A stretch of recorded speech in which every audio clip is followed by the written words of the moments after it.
Redes sociales, bendecimos su vida de la forma más rica, poderosa y muy, pero muy especial. Muy bien, vengo a decirles hoy, desencadénate, desencadénate. Si puedes, por favor, hazlo.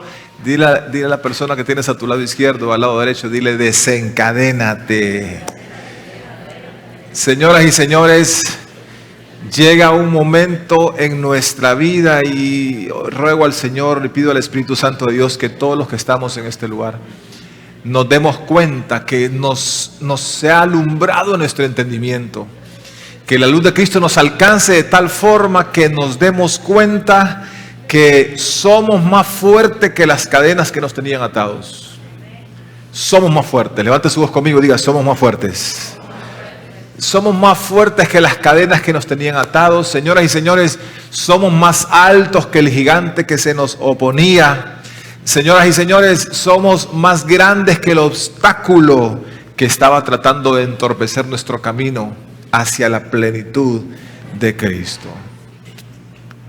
He escuchado de un perrito que alguien tenía, al que tenían de alguna manera atado. Usted sabe que nuestros perritos a veces acá, en nuestros contextos, se salen de control.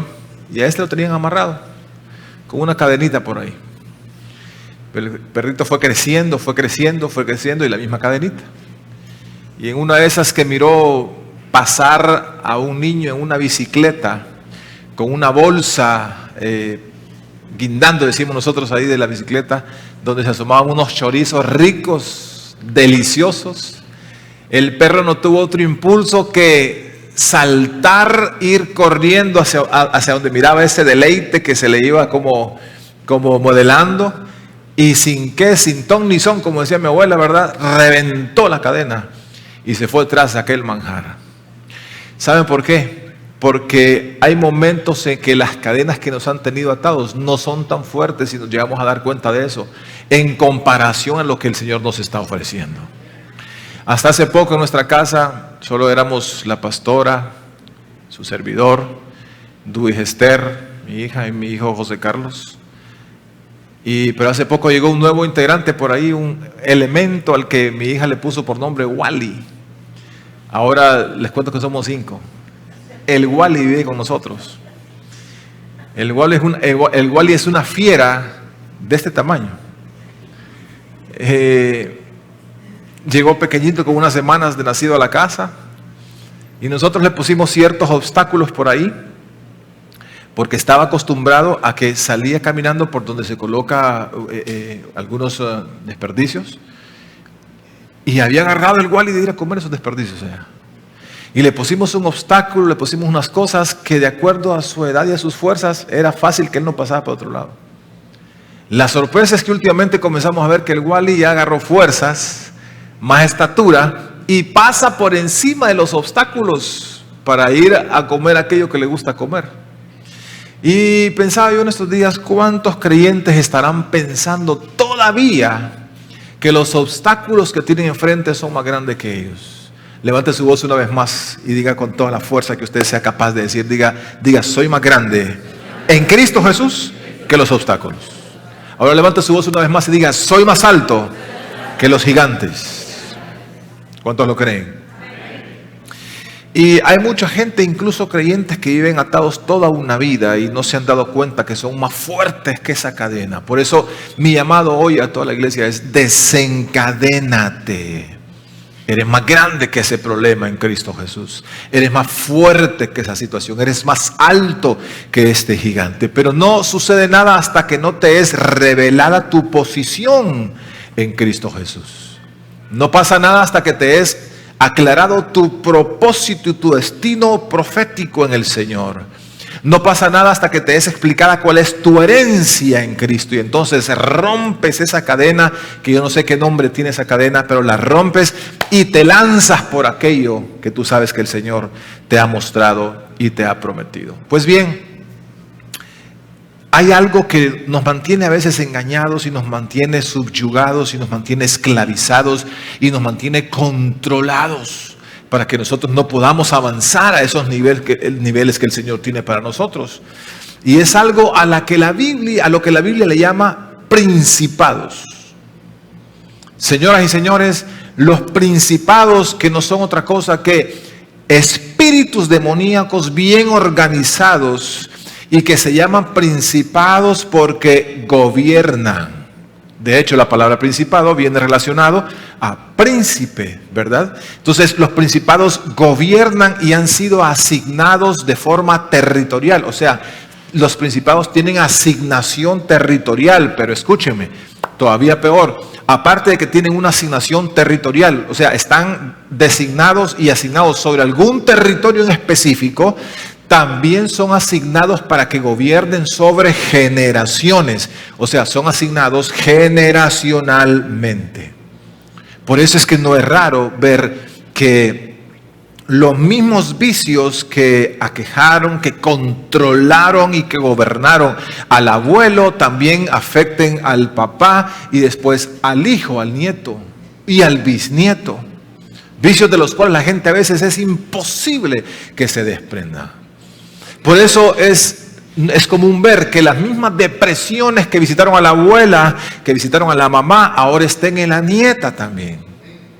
Por eso no es raro ver que el adulterio, que es un principado que se mete también en las familias por generaciones, visite a los ancestros, visite a la gente actual y esté pensando en visitar a las nuevas generaciones.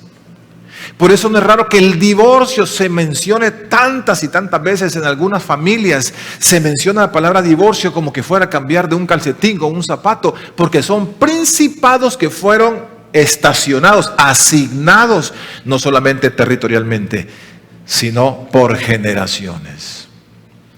Esos principados que promueven, por ejemplo, que sea madre soltera. Y fue madre soltera ella, y fue madre soltera la otra, y es madre soltera la otra. Señoras y señores, principados que tenemos que identificar, y alguien se tiene que decir, y tiene que cortarles, ¿verdad? Establecer ese límite y decirle hasta aquí en el nombre de Jesús. Principados de pobreza. Yo se los enumero así en diferentes formas para que ustedes vean que estos principados han sido asignados de diferentes maneras. Principados de pobreza. Como vemos a veces familias que por generaciones han estado subyugadas, controladas y gobernadas por la pobreza. Y que no me venga a decir un hijo, un nieto, que él es pobre porque sus papás o sus abuelos no pudieron heredarle nada. No, no tiene que ver con que no te hayan dejado dinero, posesiones, herencia, ¿verdad? El problema fue que no te heredaron principios. Principios que prosperan, principios que son revelados, principios que están en la palabra del Señor. Y cuando una generación no hereda principios, escúcheme bien, para prosperar, aunque haya recibido dinero como herencia, quedará pobre. ¿Estoy siendo claro, señores? Entonces, los principados de pobreza. Entonces, les contaba ahora en la primera jornada cómo en cierta oportunidad que iba pasando por alguna de las calles de la ciudad, y miro que hay gente que acostumbran a tapar los baches que se hacen en las carreteras con tierra, cosa que no debería suceder. Ni debería suceder eso, ni debería suceder tampoco que un niño de apenas unos 8 o 10 años esté acompañando a su papá todo el día, desde que amanece hasta que anochece, trabajando en tapar esos baches que se hacen en la carretera. No debería suceder. ¿Están de acuerdo ustedes conmigo? Pero una vez me paré en un lugar donde estaba esta gente así, y estaba el papá y estaba su niñito. Y obviamente ellos esperan de recibir algo de uno. Y les di algo para que se ayudaran. Pero lo que más me interesó fue tener una charla con ese pequeño niño, que está creciendo con la mentalidad de su papá. Y que si no nos ponemos pilas nosotros, entonces es posible que este niño, aparte de no recibir una herencia, no reciba también los principios que lo pueden sacar de ahí. Y yo simplemente paré mi vehículo, bajé el vidrio, le di algo y le dije al niño, esto fue hace muchos meses, y le dije, hijo, quiero que sepas algo. Vos no vas a estar toda una vida aquí trabajando como tu papá lo está haciendo. Y el niño me miró con sus ojos bien abiertitos y le dije, ¿qué quieres ser cuando seas grande? Y me dijo tal cosa. Y le dije, vas a ser mejor. Vas a tener mucho dinero, le dije yo. Le vas a dar empleo a muchas personas y vas a ayudar a la gente pobre. ¿Lo crees? Le dijo. El niño se miraba emocionado. Y le dije, no vas a pasar todo el resto de tu vida haciendo lo que estás haciendo ahorita. Señores, porque la gente que no hereda principios jamás podrá prosperar. Enséñale principios a sus hijos y a todos sus descendientes. El que me está entendiendo, que puede decir un amén en esta hora. Principados de pobreza. Mírelos bien marcados, cómo se van visitando de generación a generación, y pareciera que los hijos de este que fue visitado por el principado de pobreza toda su vida, pareciera que no miran otra cosa, no aspiran a otra cosa, no conciben otro tipo de vida que no sea la que heredaron de sus papás. Por otro lado, he visto gente que nació en pobreza económica, pero que no heredó la mentalidad y que de ahí pudieron salir también. Principados de problemas tan específicos como el que me llamó la atención platicando con cierto hombre. Venía saliendo de la cárcel, había estado unos cuantos meses ahí, algunos problemas que había tenido. Pero qué interesante es que cuando ese hombre era un niño, atención, sin mucho, podemos decir casi sin uso de razón, o sea, un niño pequeñito, no consciente de muchas cosas, su papá, el papá de él, había estado también preso en la cárcel. Qué interesante, digo yo, cómo los principados se encargan no solamente de ejercer control territorial, sino de ejercer control generacional. ¿Y qué podríamos decir de las enfermedades? ¿Cómo es de impresionante esto? Que cuando vas a la cita médica y te sientas frente al doctor, aunque no va contigo tu mamá, ni tu papá, ni tu tío, ni tu abuelo, ni es para ellos la cita, el doctor lo saca a relucir y cuando le dice usted, siento por aquí, siento por acá, y él le dice, ¿y su papá de qué padecía? Y usted casi que le dice, disculpe doctor, si es que la cita es para mí, no es para mi papá. Sí, le dice el doctor, pero es que tiene mucho que ver. Porque hay una cadena ahí, hay una cadena que te ata a un historial médico de tus antepasados y principados. Principados que de una u otra forma tienen la legalidad para manipular la genética de la gente, escuche, y transferir por generaciones enfermedades. ¿Qué podríamos decir de las deudas? Las deudas, el papá endeudado, el abuelo endeudado, el hijo endeudado y el nieto va por el mismo lugar. Deudas que no pueden controlar. Problemas, siempre, decía alguien con el agua hasta el cuello, siempre hasta aquí, se acostumbró a hacer como un estilo de vida. Escúchame, no es normal. Alguien levante su voz conmigo, diga, no es normal. ¿Sabe qué pasa? Principados generacionales que fueron asignados ahí. Podríamos mencionar tantas cosas. Maternidad prematura. Señoras y señores, no es normal que una niña esté pariendo a otra niña. 15 añitos, 16 años. Pero lo más normal es cuando vamos a investigar y preguntarle a esta niña. Escuche, inaudito lo que le voy a decir, pero yo conozco abuelas que solo tienen como 32 años. Abuela de 32 años, y a esa edad casi me estaba casando. Y uno va a preguntar, oíme, pero abuela de 32 años, sí, pastor. ¿Y cuando tuviste a tu hija? Pues la tuve de 15. ¿Qué? Y ella cuando tuvo esta niña también de 15. Maternidades prematuras, señoras y señores, no tienen otra explicación y la iglesia lo discierne y la iglesia lo entiende. Principados asignados generacionalmente. Para que usted se dé una idea que todo esto es mucho más allá de lo que vemos con nuestros ojos. Principados, por ejemplo, que promueven la apatía entre padres e hijos. Hay padres que son incapaces de dar un abrazo a sus hijos. ¿Por qué? Porque vienen principados desde, llámele como sea, nuestra forma de ser, nuestro temperamento, no, llámele como sea. Principados que se encargan de promover la apatía en el afecto familiar. Hay papás que no pasan con sus hijos de un saludo. No pasa de ahí. ¿Y por qué no es diferente? No, porque es que así me crearon a mí. Principados. Principados de frialdad conyugal, por ejemplo, esposos que es imposible que le digan a sus esposas que las aman, o ellas que les digan a ellos, que le digan a ellos que los aman. Y, para mencionar una cosa insignificante, principados de mentira. Principados de mentira. Conozco a gente, como decía mi abuela Gertrudis, re mentirosos. Hasta déjenme decir la R con re mentirosos. Pero he llegado, y mire, esto es verídico, se lo digo aquí delante de Dios, y he llegado a conocer a los hijos. Súper re mentirosos. Óigame, esta gente miente simplemente a veces solamente para hacer reír a alguien más. Yo le digo, qué cosa más tremenda. Principados. Y hay ejemplo de esto en la Biblia, señoras y señores. Y aunque parezca un ejemplo sin mucha... Pero miren, recordemos nada más al padre de la fe, Abraham. Hombre de Dios. Abraham tenía una esposa guapísima, esa es la palabra, que Sara era hermosa. Y Abraham llegó a cierto lugar y de repente él se sintió, miró que toda la gente le quedaba viendo la doña. Y había un cierto individuo por ahí gobernante que quedaba viendo a su esposa, y él mintió y le dijo no, porque él dijo, si digo que es mi esposa me van a matar para quedarse con ella. Y le dijo, no, es mi hermana, le dijo. Señores, atención, cuando Abraham pegó esa mentira, Isaac, su hijo, no había ni nacido. Isaac todavía andaba en sus lomos y en los óvulos de Sara, en el corazón de Dios, porque era estéril también. Pero cuando Isaac nace, llega a ser adulto, se casa con Rebeca, su esposa, comete el mismo error.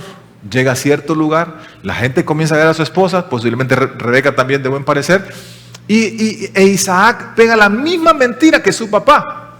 Y le dijo, no es mi esposa, es mi hermana. Señores, principados que visitan generacionalmente. Ahora síganme por favor al Evangelio de Lucas, capítulo 8, versículo 26. Y miren ustedes qué tanto arraigo pueden tener los principados en una zona, en un lugar, en una generación, que se niegan a soltar el lugar que ellos han gobernado. 8:26 de la Nueva Traducción Viviente dice: luego llegaron a la región de los Gerasenos. En la versión Reina Valera dice de los Gadarenos, al otro lado del lago de Galilea. Mientras Jesús bajaba de la barca, un hombre que estaba poseído por demonios salió a su encuentro. Atención, por mucho tiempo. ¿Por cuánto tiempo dice, señores? Por mucho tiempo, remarque eso, por mucho tiempo había estado desnudo y sin hogar, y vivía entre las tumbas en las afueras de la ciudad. En cuanto vio a Jesús, soltó un alarido y cayó al suelo frente a él y gritó: ¿por qué te entrometes conmigo, Jesús, Hijo del Dios Altísimo? A esto le llamo yo el colmo del cinismo. Porque es el diablo que le viene a decir a Jesús que es un entrometido. ¿Qué les parece a ustedes?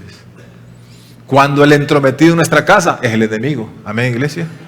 El entrometido en nuestras finanzas es el enemigo. Jesús tiene toda la libertad de pasearse, de entrar en nuestra casa y salir cuando Él quiera. De salir no, de pasearse. ¿Cuántos dicen amén? Pero este le dice: ¿por qué te entrometes conmigo, Jesús, Hijo del Dios Altísimo? Por favor te suplico que no me tortures. Pues Jesús ya le había ordenado al espíritu maligno que saliera del hombre. Ese espíritu, atención, a menudo tomaba control de él. ¿Qué hacía el espíritu? Tomaba control. Señoras y señores, por eso les digo, los principados vienen a controlar. Por eso hay gente que batalla, que nunca puede salir de una cosa. Hoy lo está entendiendo. Principados que han sido asignados territorialmente, generacionalmente. A menudo tomaba control de él. Es que no puedo, es que mira que mi esposo quedó. Principados. Aun cuando el hombre estaba bajo custodia, con cadenas y grilletes, simplemente los rompía y se escapaba al desierto. totalmente controlado por el demonio. Atención, señores, totalmente controlado por el demonio. Jesús le preguntó, ¿cómo te llamas? Legión, contestó, porque estaba lleno de muchos demonios. Los demonios seguían suplicándole a Jesús que no los enviara al abismo sin fondo. Atención, señores. Sucedió que había una gran manada de cerdos alimentándose en una ladera cercana. ¿A dónde quedaba la ladera, dice? Cercana. Atención. Y los demonios les suplicaron que les permitiera entrar en los cerdos. Entonces Jesús les dio permiso. Así que los demonios salieron del hombre y entraron en los cerdos. Y toda la manada se lanzó al lago por el precipicio y se ahogó. ¿Quiénes se ahogaron? Los cerdos. ¿Y los demonios? Los dejo como en la duda. También dice hermana. Señores, los demonios saben nadar. Y si no saben, se tapan la nariz para que no se entre el agua en la... Ellos no tienen ningún problema. Se ahogaron los cerdos, pero no los demonios. Lo importante y lo interesante es que yo veo a una legión demoníaca, a un principado, tomando control y gobierno sobre la vida de aquel hombre. Atención, que prefirieron ser echados para irse a una manada de cerdos, pero no abandonar la región donde habían sido asignados.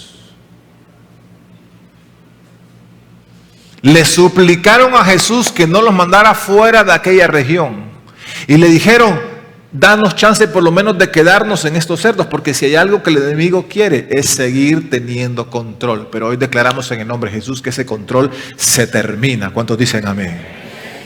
Y dicen ellos, nos quedamos en esta región, no nos mandes al abismo sin fondo, allá hay unos cerdos, permitinos entrar en ellos. Qué tremendo. No les importaban los cerdos a los demonios. Lo que les interesaba a los demonios era no ser echados de ahí, de aquel lugar donde ellos se sentían posicionados.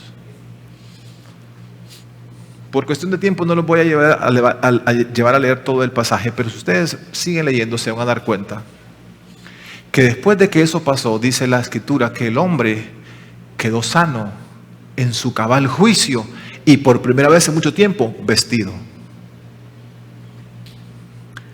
Atención a esto. Pero dice que llegó la gente del lugar, de toda esa región. Y cuando vieron eso, le rogaron a Jesús y le dijeron, ¿será que te puedes ir de aquí de nuestra región, por favor? Yo no sé, la Biblia no dice eso, pero permítame a mí lo que me imagino. A esta gente le interesaba más, como decimos aquí en Olancho, los chanchos, que un hombre restaurado.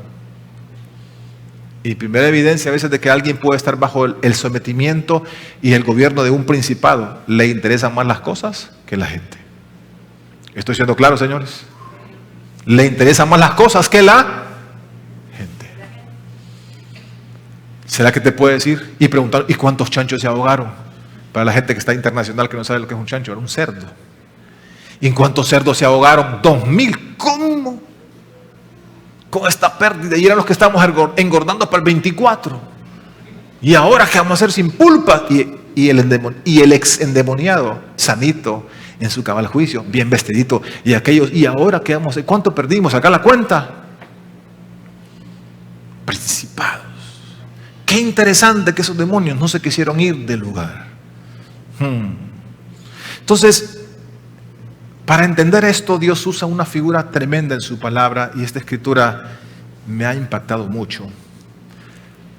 Porque, señoras y señores, los principados están haciendo estragos y siguen haciendo estragos. Allá aquel que no quiera prestar importancia a esto y aquel que quiera alivianar de cierta forma esto, pero es una verdad innegable. Aún en la misma iglesia hacen y deshacen. Y nosotros tenemos algo en nuestra vida cotidiana que nos ayuda a entender esto. Ponga atención, atención. Para entender esto, Dios usa una figura bien poderosa en la Escritura.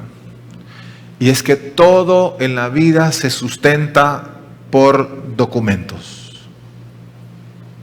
Si usted quiere tener una casa y quiere sentir que es suya, usted no va a decir, mira, ya tengo mi casita, gracias al Señor, 3 cuartos, 2 baños, parqueo y todo. Lo primero que alguien le viene a preguntar es, ajá, ¿y ya tener la escritura en la mano? No, fíjate que la tiene el banco, no sé qué. Entonces no es tuya todavía. Ese es del banco. Mira el carro que me compré, ah, qué bonito. ¿Y ya tiene los papeles? No, los tiene el banco. Mira la propiedad que me regalaron, ¿cuántas manzanas? Pues son como 50, ajá, y ya te la pusieron a tu nombre. No, todavía las tienes, entonces no tenés nada. Porque en la vida, si usted no tiene el documento, si no tiene el ¿qué? El documento, no tiene. Ah, fíjate que le presté 25,000 empiras, cuestión como de $1,000 a Chicho. Ah, de veras, ¿sí? ¿Y te firmó algo? No, se lo fue perdido, papá. Chicho te los hizo humo. ¿Firmaste algo? ¿Tienes la firma de Chicho ahí? ¿Tienes la huella digital por lo menos? No, pues vaya despidiéndose. Siempre es lo mejor. Ojalá que Chicho no esté por aquí hoy, me va escuchando esto. Documentos en la vida, todo se sustenta por documentos. Si usted dice tener cualquier cosa, pero no tiene el documento, no tiene nada.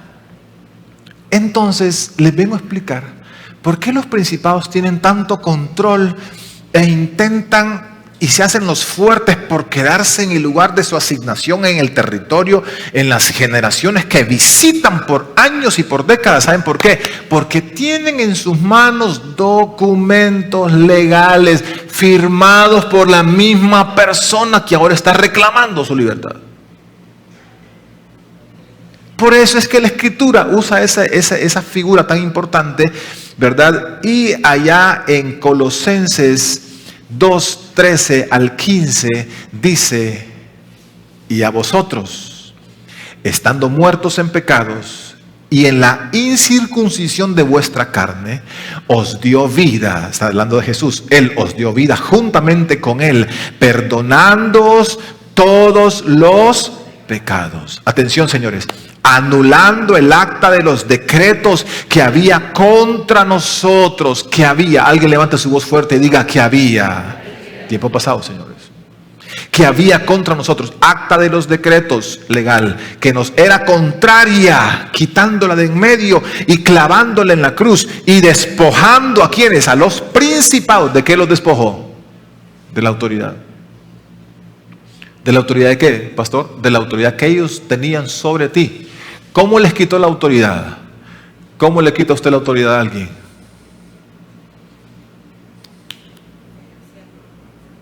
Documentos. No, que no puedes venir acá. ¿Cómo es que no puede venir acá a acercarse? Tiene orden de alejamiento, porque un juez lo escribió. Entonces dicen que Jesús lo primero que hizo fue destruir el documento. ¿Me estoy explicando, señores? Destruyó el documento del acta de los decretos que había contra ti, contra mí, contra tu familia, que había contra tus generaciones. Lo destruyó, dice, y lo clavó en la cruz del Calvario. ¿Alguien le puede dar el mejor aplauso en sus manos al Señor por esto que nos dice la palabra?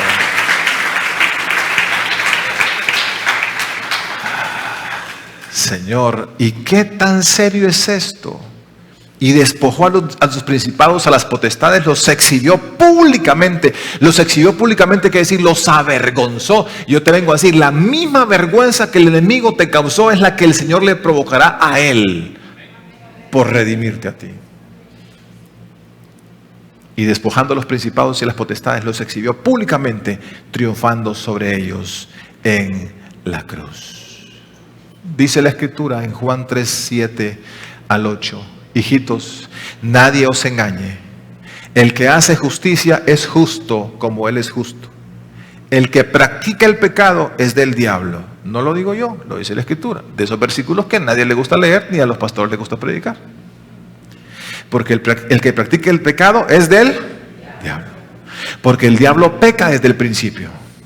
Para esto apareció el Hijo de Dios, para deshacer las obras del diablo.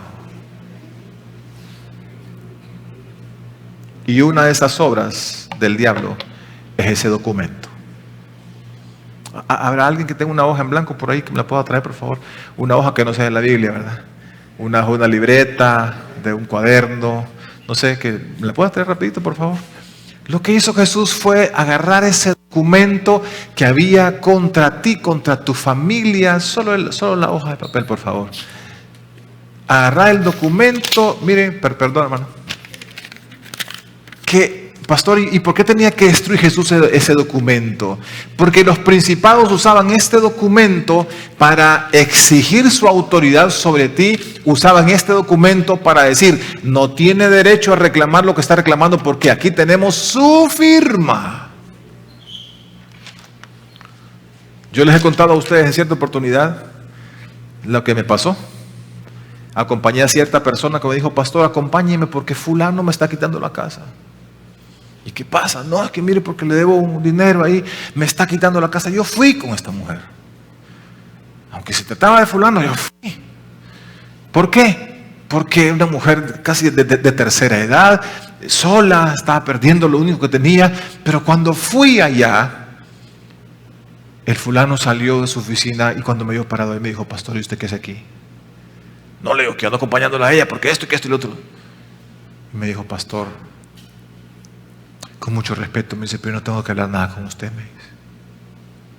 Le dije, no, pero es que no. Pastor, me dice, le voy a hacer una pregunta. Sí, le digo. Dígame, me dice, cuando ella se endeudó con algo que estaba más allá de sus posibilidades, cuando ella se vino aquí a endeudar conmigo y a firmarme este documento que tengo aquí con su puño y letra, ¿le consultó a Dios o lo consultó a usted también? Me dobló.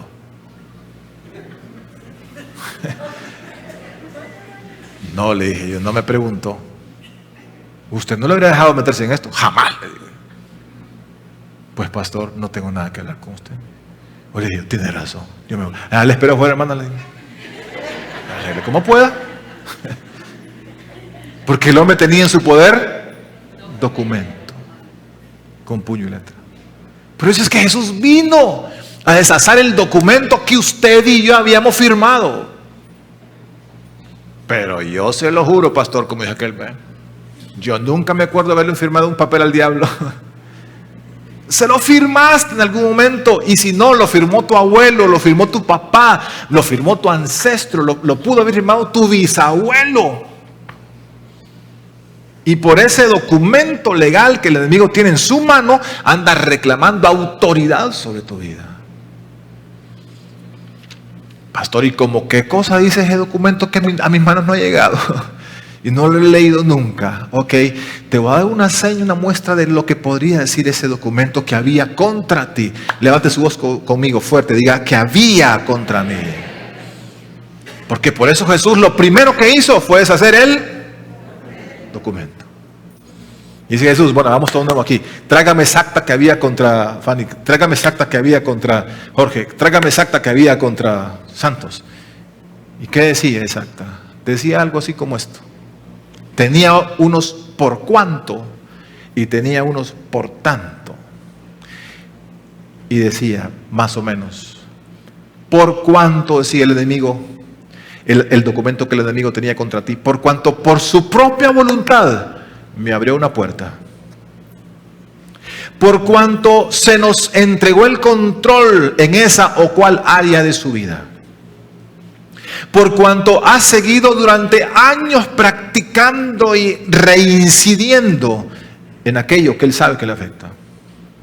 Por cuanto ha aceptado todas las mentiras que le hemos dicho. Por cuanto ha declarado su independencia al gobierno divino.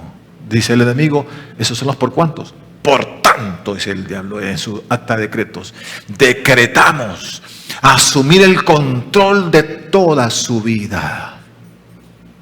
Y sigue diciendo el acta de los decretos que había contra ti, decretamos alejarlo de todo aquello que sea para su restauración. Decretamos endurecerle el corazón para que no crea a la verdad. Decretamos visitar a su descendencia y provocar en ellos las mismas cosas que Él nos ha permitido hacer en Él. Decretamos, decía esa acta de los decretos que había contra ti, que gobernaremos sobre sus hijos, nietos, bisnietos, trayendo sobre ellos las mismas enfermedades, la misma pobreza, la misma desintegración, las mismas depresiones y ansiedades e inmoralidad que hemos traído sobre él. Firmo y sello. Y tú no te diste cuenta cuando firmaste ese documento. O tu abuelo o tu papá lo firmaron. Pero es el documento legal que el diablo ha tenido en su mano para hacer y deshacer en tu vida. Por eso cuando Jesús vino y dijo, no, ese documento yo lo quemo, lo rompo, lo estrujo y lo hago de nuevo. Levante su voz conmigo y diga, gracias Señor por hacer un nuevo documento. Pastor, ¿y qué dice ese nuevo documento? ¿Qué dice ese nuevo documento? Yo busqué en la palabra algún por cuánto y encontré en Salmos 91 una palabra poderosa. Salmos 91, 14 y 16. Porque así como el acta de los decretos del enemigo tenía unos por cuánto, hizo esto y esto, por tanto decretamos.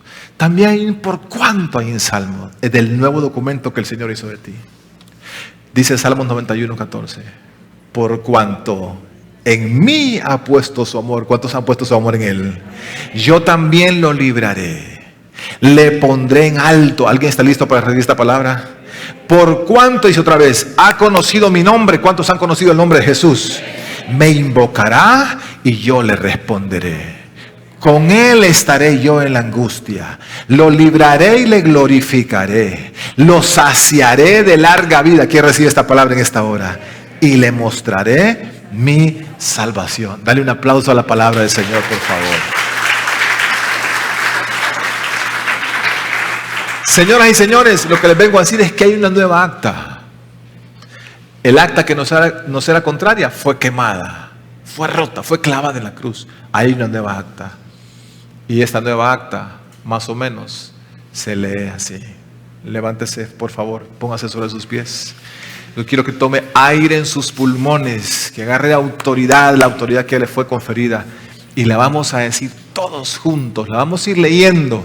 Pero usted lo va a hacer a voz en cuello, porque esta es la nueva acta que fue escrita para usted, firmada y sellada con sangre del Cordero, ¿verdad? Esta es la nueva acta de decretos. ¿Por cuánto? Vamos a comenzar a la voz de tres, juntos, ustedes y yo. 1, 2, 3. Por cuánto ha depositado su fe en mí, dice el Señor. Ha decidido obedecer a mis mandatos y principios. Por cuanto ha expresado su deseo de agradarme en todo. Por cuanto ha decidido enseñar a sus generaciones a andar en mi temor. Por cuanto ha cerrado toda puerta abierta en el pasado. Por tanto, dice el Señor, decreto, que tenga vida nueva, que viva una vida bajo cielos abiertos, que disfrute de una salud perfecta, él o ella y su descendencia, que transmita y herede paz, gozo, fe y por tanto longevidad a sus generaciones. ¿Sabe usted lo que es longevidad? Larga vida. ¿Cuántos declaran larga vida para sus generaciones? Que le vaya bien en todo lo que emprenda él y a sus generaciones. Se decreta que donde hubo principado en control, ahora se establezcan campamentos de ángeles y ministros de fuego, promoviendo las atmósferas correctas en su casa.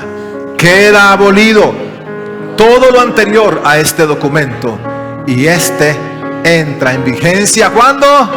Ahora. ¿Cuándo, iglesia? Ahora, en el nombre de Jesús. ¿Cuántos lo creen? ¿Cuántos lo creen? Padre, nos aferramos a tu palabra. Gracias por lo que has hecho por nosotros. Gracias por romper en pedazos el acta de los decretos que nos era contraria. Las personas que me ven por la televisión o por las redes sociales, esta palabra también es para usted. Hoy puede ser el día en que esa acta de los decretos sea rota y se rompa cualquier plan diabólico que haya en contra de usted y su descendencia. La verdad de Cristo le ha alumbrado hoy. Usted tiene derecho a ser hijo de Dios cuando recibe a Jesús. Ore conmigo, dígale: Señor Jesús, te necesito. Dejo de correr en mi vida y dejo de esconderme de ti.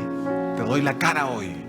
aquí estoy entregándote las llaves de mi corazón. Perdóname, límpiame, lávame con tu sangre. Gracias, Señor, por recibirme. Amén y amén. Dale el mejor aplauso que pueda hacer a la gente que está con nosotros, por favor. Que Dios me lo bendiga a usted de manera rica, poderosa y muy especial. Aleluya.